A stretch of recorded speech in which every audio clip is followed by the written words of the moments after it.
से जोड़ना चाहते थे। केवल 16,000 लोग जाएंगे उसमें। ये आपको बेरोजगारी खत्म करने की योजना है आपकी।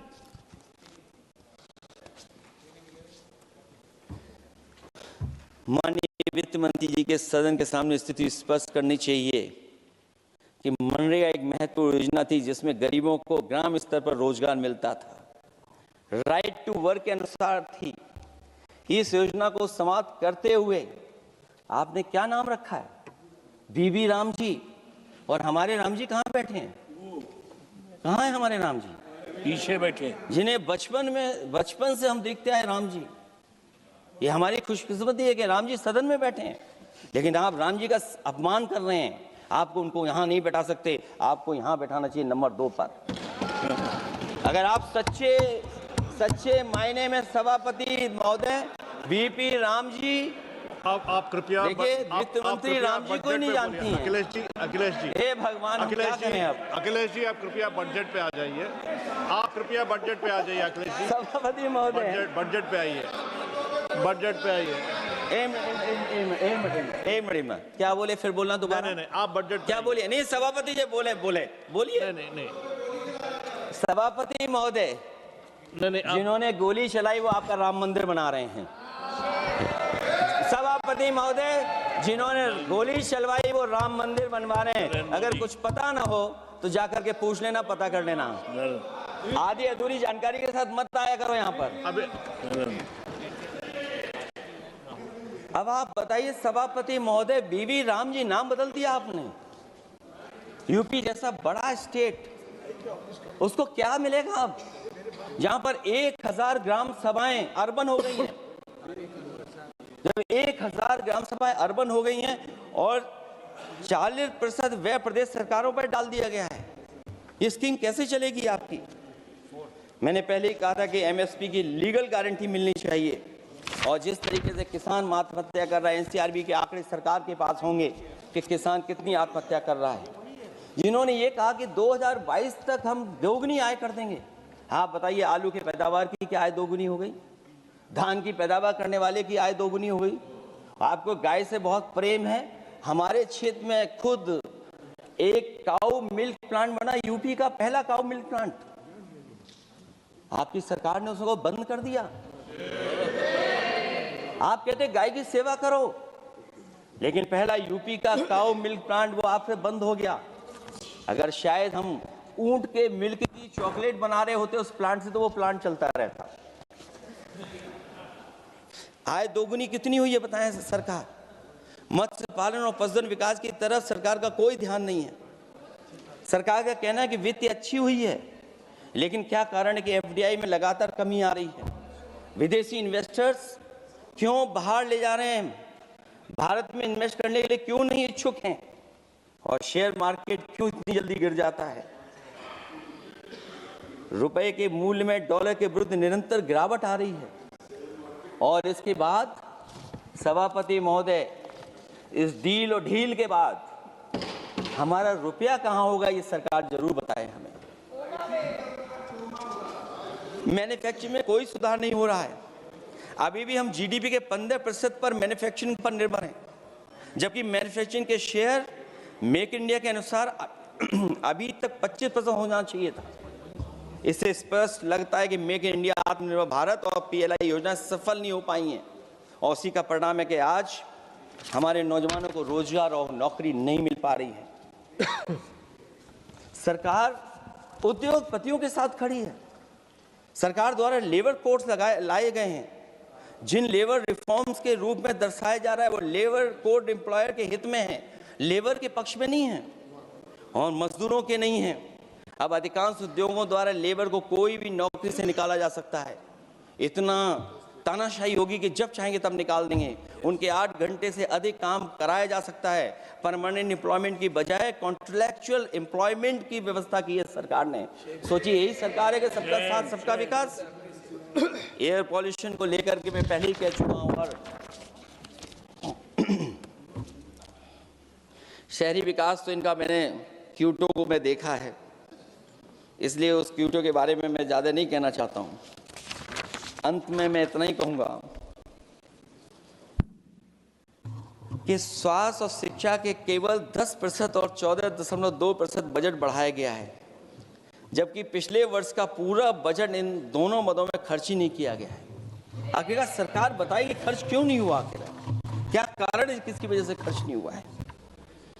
जल जीवन मिशन में 50,000 करोड़ रुपए खर्च नहीं हो पाए हैं और प्रधानमंत्री आवास योजना में 40,000 करोड़ रुपए, और हमारे देश के प्रधानमंत्री ने गांव गोद लिया था, वो लगता है उस गांव को अनाथ छोड़ दिया है प्रधानमंत्री जी ने, वो गांव ही अनाथ छोड़ दिया है। आरबीआई के डेटा के अनुसार इनकम में जो नीचे 80% हैं, उनकी इनकम का शेयर 36% से घट करके 32% हो गया है और हर वर्ष में रियल वेजेस 2% कम हो रही हैं। आखिरकार इसका कारण क्या है? मुझे उम्मीद है सरकार बताएगी कि इसका कारण क्या है कि जिसकी वजह से लगातार गिरावट होती जा रही है।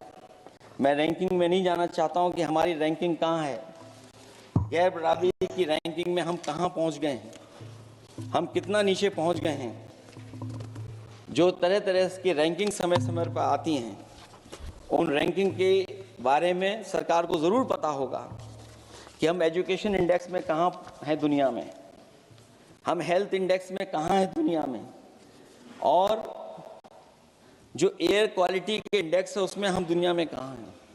इसलिए सभापति महोदय, मैं अंत में इतना ही कहना चाहता हूँ कि ये बजट दिशाहीन है। 2047 तक विकसित भारत तो नहीं बनेगा, लेकिन हमारे गरीबों के साथ बहुत अन्याय होगा। जिस तरह एआई पे बात की गई है, एआई अगर अच्छाई और भलाई के लिए हो तो अच्छी बात है, लेकिन पता नहीं भारतीय जनता पार्टी पे कितना रिसोर्सेज हैं कि एआई और जितना भी हमारा वो है जो बजट है, वो सबसे ज़्यादा खर्च वो करते हैं दूसरों को बदनाम करने के लिए। इसलिए इन्हीं शब्दों के साथ मैं सभापति महोदय का धन्यवाद देता हूं। मैं उम्मीद करता हूं कि सरकार इस बजट को गरीबों की तरफ मोड़ेगी, पीडीए के लोगों की तरफ मोड़ेगी, जिससे वो धारा में खड़े हो सकें। बहुत बहुत धन्यवाद। माननीय सदस्यगण, अभी हम केंद्रीय बजट पर सामान्य चर्चा में हैं। अगला माननीय स्पीकर माननीय श्री अभिषेक बनर्जी जी।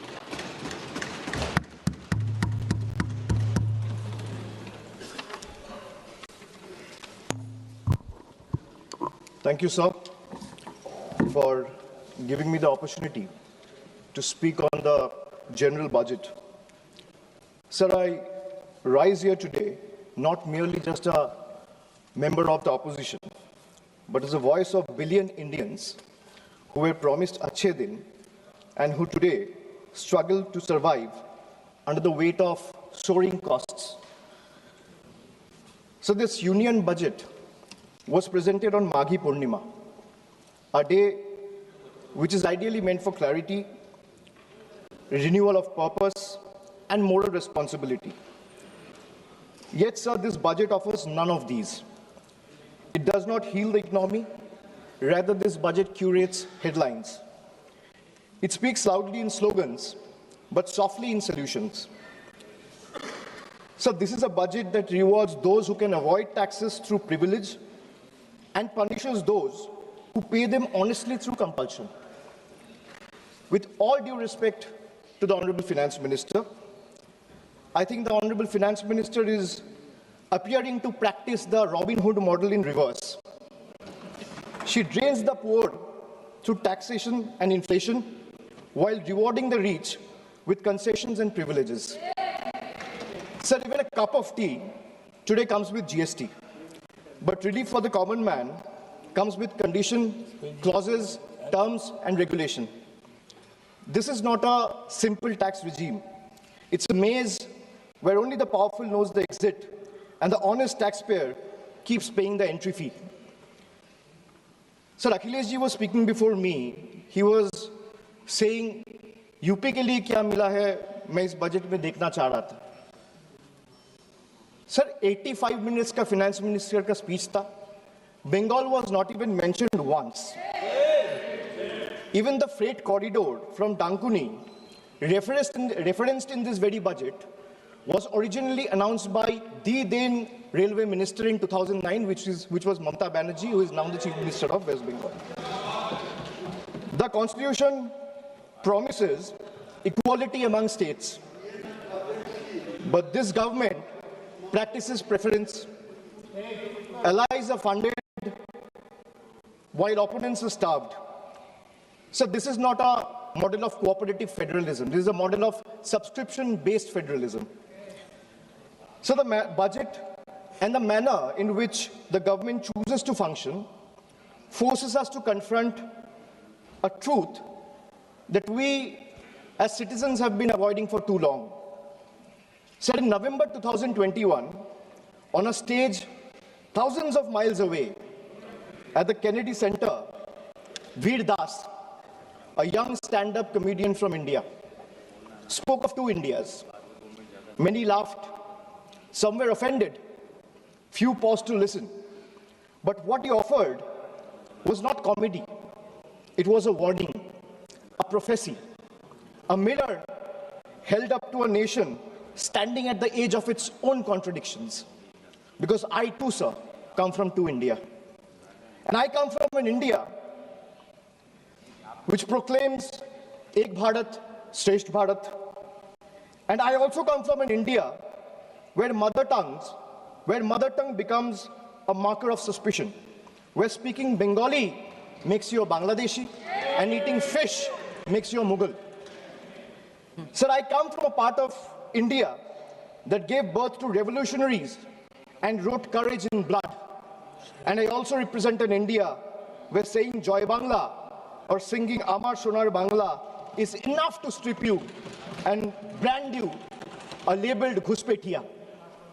Sir, I come from an India that thunders Sabka Saath, Sabka Vikas from every podium.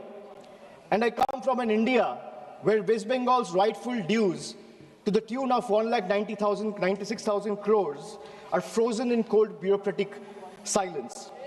Sir, what is withheld is not just money. What is withheld is dignity. What is withheld is constitutional promise that every Indian, every state stands equal before the union. This is not governance or federalism, sir. This is a message that you stand in line or you will be made to pay the price. And that is the tragedy of our time. India has two faces, but that one India is being asked to kneel before the other is the truth that we all are facing today. Sir, I come from an India where the finance minister proudly declares with absolute confidence that India is the fastest growing economy in the world. And I come from another India where Bengal, after contributing 6.5 lakh crores in taxes in just last 7 years, is systematically denied its rightful share. So despite repeated requests and appeals, we have been denied employment under Manrega, housing under PM Awas Yojana, road connectivity under Gram Sadak Yojana, even basic drinking water under Jal Jeevan Mission is being stopped. So I come from an India that boasts of maximum governance, minimum government. And I also come from an India where governance means abandonment, where the poorest are forced to fight for roti kapra makan, where wages are held hostage, where houses are sanctioned on paper but erased in practice, where even drinking water becomes a bargaining chip in a political vendetta. I come from an India where farmers are stopped at the national capital with nail embedded in the roads with concrete barricades. And I also come from an India where terrorists can enter the national capital and carry out blasts killing 15 innocent people. I come from an India where we are told, and I quote, India's borders are safe and they cannot be violated. A promise that is made from the highest office. And I also come from an India where that promise lies in ruins. Terrorists crosses our border, infiltrated heavily guarded militarized zones like Pahalgam, and gunned down 26 innocent civilians under broad daylight. And Honorable Sir, all of these, the abandonment, the broken promises, the selective cruelty, it's not random, it's not accidental. It flows from a single, unmistakable principle of this budget. So this budget is built on a single, unmistakable principle, that is triple. Triple, teen. A writer once said, there are three kinds of lies. Lies, damned lies, and statistics. Modern India lives with three certainties: pressure that mounts, taxes that multiply, and trust that is betrayed. So today, India lives under triple pressure, triple taxation, and triple betrayal. Triple. So let me place before this august house my 10 principles of triple. Sir पहले है triple tax trap. एक आम इंसान को लगता है मैं एक बार इनकम टैक्स दे रहा हूं, but I will explain to the chair and share with this august house that how a common man is being taxed 3 times over, not once, twice, but thrice. So the first blow is the income tax. The salaried citizen pays tax even before the salary reaches his bank account. There is no escape, no negotiation, no adjustment made for inflation. In today's India, honesty doesn't pay, it costs. So number 2 is GST. From the first biscuit with the morning tea to a school notebook, from sugar and spices in the kitchen to the electricity bills, from hospital expenses to medical expenses, from soap in the bathroom to the software at work, indirect taxes follows everywhere. Sir, जहां सरकार की welfare schemes नहीं पहुंचती है, वहां भी GST पहुंच जाती है. The government celebrates record GST revenue, but this number do not reflect growth or prosperity. They reflect a system squeezing revenue from consumption, often from necessity, not choice. So third tax is inflation, the most silent tax of all. The tax that rises without permission and collects without responsibility. It's a slow leak in the common man's wallet. For the middle class, inflation feels like the salary comes on time, but it doesn't last the month. The same grocery list costs more, the same school fees feel heavier, and the same electricity bill shocks more than even before. Nothing extra is being bought, yet money disappears faster. It quietly eats into savings meant for children's education, family travel, medical emergency, or old age. So I come from an India that proudly calls itself a Vishwa Guru. And I also come from an India that is teaching the world how to extract triple tax out of a single citizen. So my triple number 2, triple pain of proving your existence. So let us be honest. Voting today is no longer considered enough. Having one's name on the electoral rolls for decades is no longer enough. Even service to the nation is no longer enough. You may be a decorated soldier, a Nobel laureate, a sitting High Court justice, or even a member of this august house, and still you have been asked to prove that you belong. This strikes the heart of Article 326 of the Constitution, which guarantees adult citizens the right to vote. Sir, in Bengal alone, 150 lives have been lost in the last couple of months, and nearly 1 crore people are today being treated as suspects. If electoral rolls are so unreliable that every citizen must continually reprove their legitimacy, then by that same logic, sir, the legitimacy of this very house, formed on the basis of this very electoral rolls, is itself questionable. Yes. So my triple number 3, and I'll talk of 3 betrayal.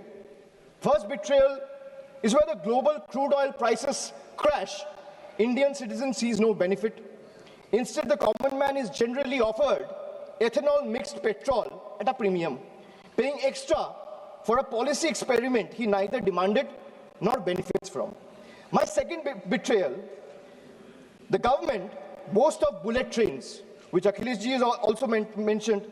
While fancy trains make the headlines, only 4% of the network is safeguarded with coverage, leaving ordinary travelers exposed to risk. Third betrayal. So the ordinary Indian doesn't ask for any miracle.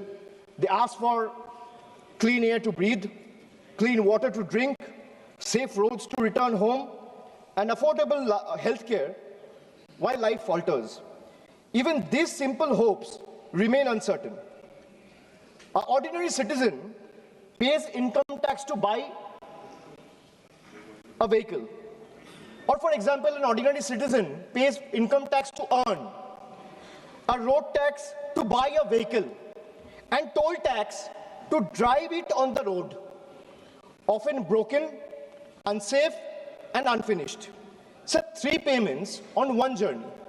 अगर एक इंसान income tax दे रहा है, तो एक गाड़ी को सड़क पे चलाने के लिए सर उसको 3 बार टैक्स देना पड़ता है। एक है इनकम टैक्स, दूसरा है रोड टैक्स, तीसरा है toll tax. That is why I said 3 betrayals.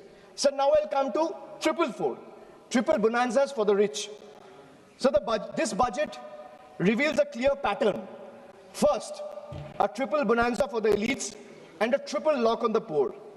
So top 10% of this country now corner 57% of nation's income and 65% of its wealth, while the bottom half survives on just 6.4%. In this economy, money earns money, but survival earns nothing. Second, so if you look at taxation and support, foreign cloud giants are handed tax holidays, while Indian MSME, the very backbone of employment, are left empty-handed. Third, relief exists on paper, but in actual distress exists on the ground. Third, corporate India gets red carpet, easier property rules, wider equity access for NRIs and massive infrastructure promises, but the result of these government policies is not competition, it is concentration. Oligopolies flourish, entry barriers rise, and ordinary entrepreneurs are kept outside the gate, watching cronies grow richer with the union support. Sir, I come from an India where wealth is applauded as a virtue. And I also come from an India where survival itself is treated as ambition. I come from an India where policy quietly opens the gates for the powerful. And I also come from an India that stand outside those gates with hands folded, backs bent, hearts heavy, and eyes raised, hoping that one day these gates will open for them too. Now my 555, farmers. So the budget completes a cycle of betrayal. Every day, nearly 30 farmers dies by suicide. Not because they failed, but because policy failed them. 5 years after the historic farmers' movement, which saw 700 lives lost, the union government has still refused to legalize MSP. Promises were made at protest sites, assurances were echoed in parliament, but delivery never followed. And now, adding salt to the injury, the government has now announced a trade deal with the United States that will open Indian markets to heavily subsidized American farm produce. The deal may benefit American farmers, but it will depress prices, destroy competitiveness, and further marginalize Indian farmers who struggle without MSP protection. So this is not a trade policy.